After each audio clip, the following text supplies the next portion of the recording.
Good morning, first graders. Happy Friday. Yay, we made it through another week. And it's pretty much the weekend. We made it. We survived another week of distance learning. I hope you guys had a great day yesterday, as always. I always say that. And I'm excited to see some of you today on our class meeting, our Zoom call. We're going to try to do a Go Noodle today. I almost said Class Dojo. I said that yesterday too. So we're going to try. I don't know if it'll work, but we're going to try. So today we are going to read Rodeo Red. Let's see if I can get the page turned for us. Here's our title page. Okay. I go by the name of Rodeo Red. My best friend in all of the world is my hound dog, Rusty. Rusty and me had always been happier than 2 buttons on a new shirt. Until sideswiping Slim showed up. So sideswiping Slim is the baby sibling. I don't know if it's a boy or a girl yet. The first time our eyes met, I knew Slim was trouble. He looked as slippery as a snake's belly in a mudslide. I thought for sure anyone who hollered that much would be hauled to the edge of town and told to skedaddle. But the sheriff and her deputy seemed smitten.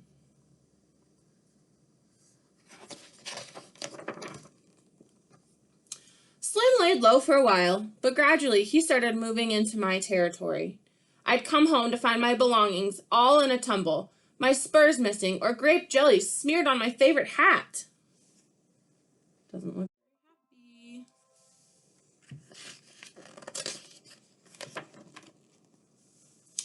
I tried reasoning with Slim. I showed him the border between his camp and mine, but that scallywag talked nothing but gibberish. He just moseyed back into my ranch like he owned the place. Finally, I threw in the sponge. I didn't want nothing more to do with that cantankerous lemon custard.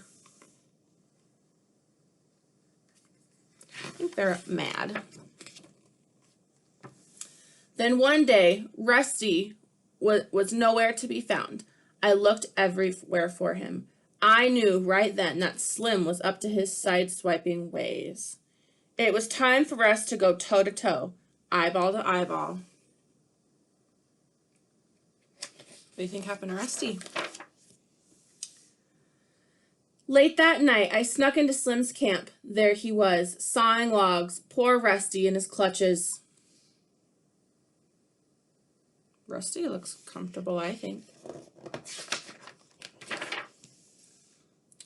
I eased up and tried to slip Rusty out real gentle-like, but Slim was squeezing that dog tighter than a greenhorn riding a bucking bronco. I tugged and pulled, but it weren't no use. "Dad burn it, Slim," I hollered. "Give me back my dog." Well, that woke him up. He set to squalling like a fire truck heading to a wiener roast gone bad.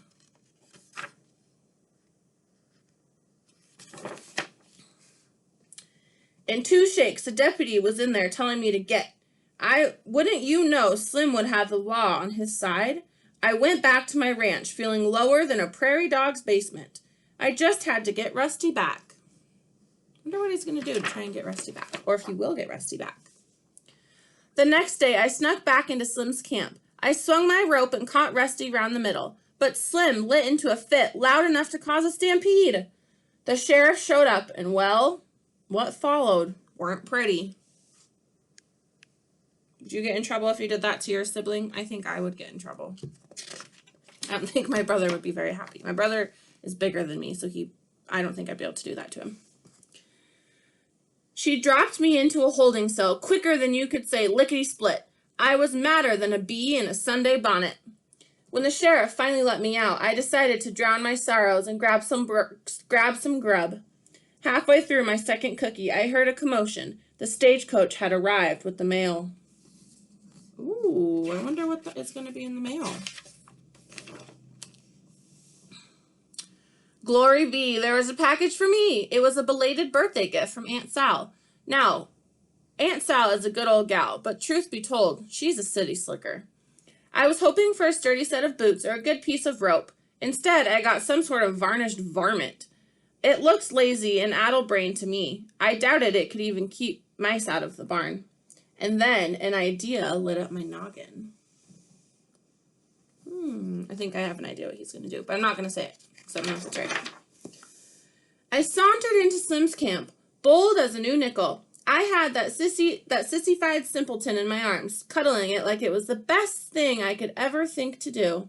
Slim's eyes shone like 2 full moons. He stretched out his hands and said, "Gimme, gimme, gimme!" I took my time, petting it real slow-like. I think they're going to trade. "You want this critter?" I looked him square in the eye. "You gotta give me back my dog." Slim hesitated. His eyes darted back and forth between Rusty and that fussy feline. I could tell he was weighing things out. But the sight of that dolled-up dandy was finally too much for him. He handed over Rusty like he was a hot coal at a barbecue. After that, Slim didn't pay Rusty no never mind. He hugged that frilly varmint like he'd found his best friend for life. Well, there's no accounting for taste, but what did I care? I had Rusty back where he belonged, safe in my arms.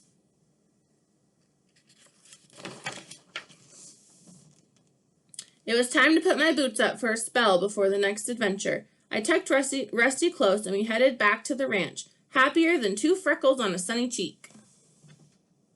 The end. That was a good book. I really liked all of the different fun words in that book. Okay, that's all I have. I hope you guys have a great day. If I don't see you on our class Zoom today, I will see you on Monday for another story. Okay, bye everybody.